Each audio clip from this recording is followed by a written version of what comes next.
I've been seeing this a lot online. How you feel about the people that say that you should be worried if Diddy get out? Motherfuckers need something to say, bro. I'm not gonna worry about somebody that I bodyguard. I'm not gonna worry about somebody that I bodyguard. And God knows I could bodyguard myself with his blessings. I could bodyguard myself with his blessings, bro. I'm not worried about that. Nothing beats an ambush, and I know that. But I'm not worried about his shit. People just need to talk about something. They want to have something to say, man. Oh, G ain't gotta be worried, so like that. So shouldn't I have been worried when he was out here on the street? When he was out here on the street, I should have been worried.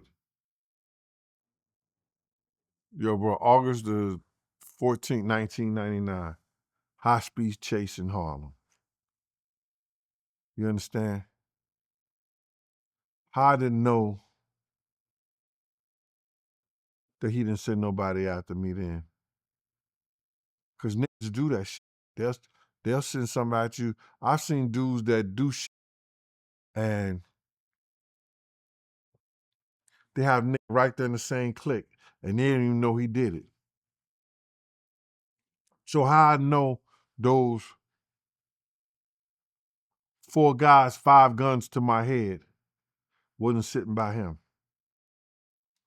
When Roger Bonds come and say later that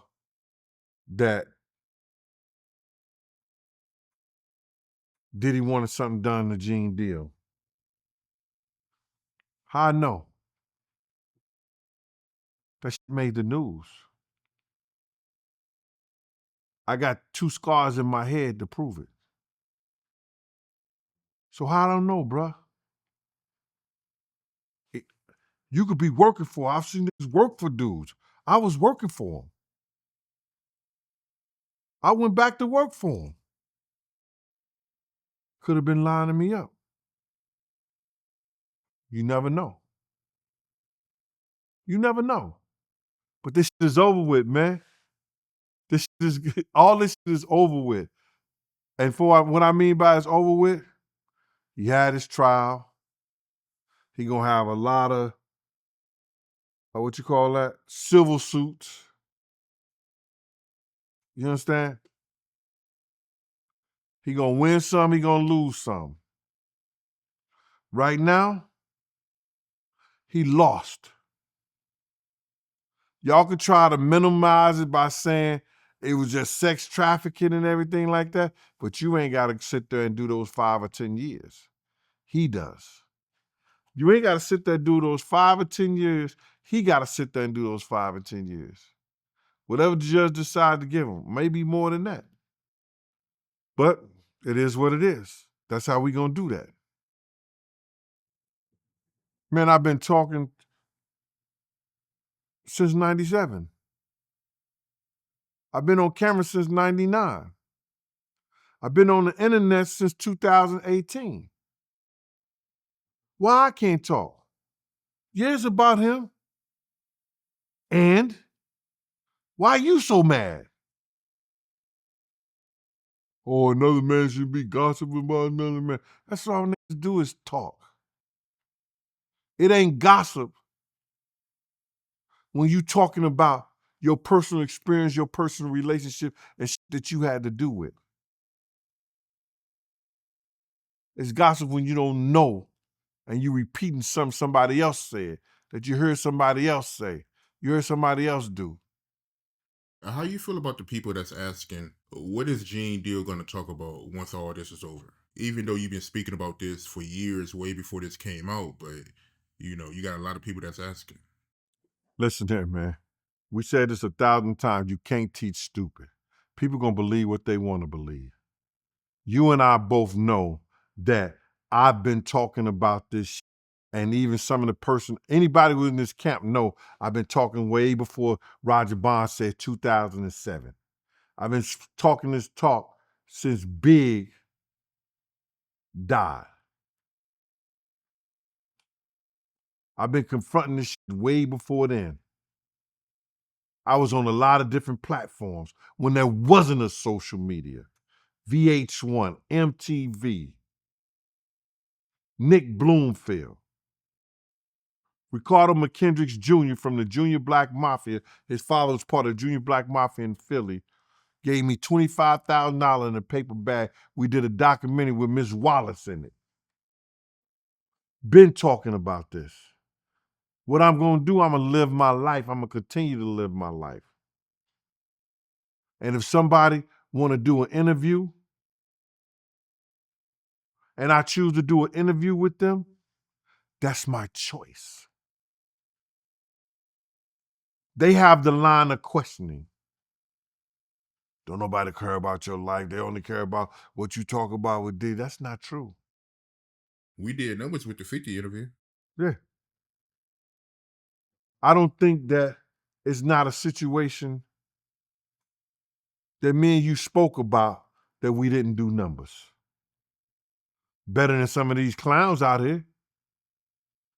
So somebody liking it. Somebody want to hear Gene Dillon what he want to speak about. It's working. So they just talking, Mighty. They just talking. Because they ain't got nothing else to do with their life. Listen, people know when I came here, I was speaking on Diddy's character, what he did, smacking his mom. Kirk Burrows said that he smacked his mom. I know he cursed his mom. I checked him on that. I was speaking on this dude character. I wasn't letting it go. What you eat don't make me so I'm going to talk about whatever I want to talk about. If you got a problem with it, tough titty. I have been talking about this character. I've been talking about this. Even today, I'm going to continue to talk about it. If you don't like it, Art be having my big picture up there. You ain't got to click on it. Art wants you to click on it, but you don't have to. But you got to, because you know the video is going to be fire. The information is going to be strong. You can take it anywhere and roll with it. What you got to say for the people that say you tearing down a black man? Diddy ain't been a black man in a long time. I told you what he was. Let me read this one more time. I should know it by heart, but I wrote it. I should know it by heart. Let me show you what he is. A psychotic narcissist, sociopathic sex offender, abuser and degrading of women, beating on them and having them appease him and his homosexual tendencies by letting random male prostitutes ejaculate on those girls with their sexual juices all over them so he can lick them out off. He is sadistic. That's who he is. It was proven, it was said. His own kids running out of courtroom crying. Now you got this nigga out here doing jumper jacks and push-ups with his shirt off in front of the court. How do you mock the courts like that? It's crazy.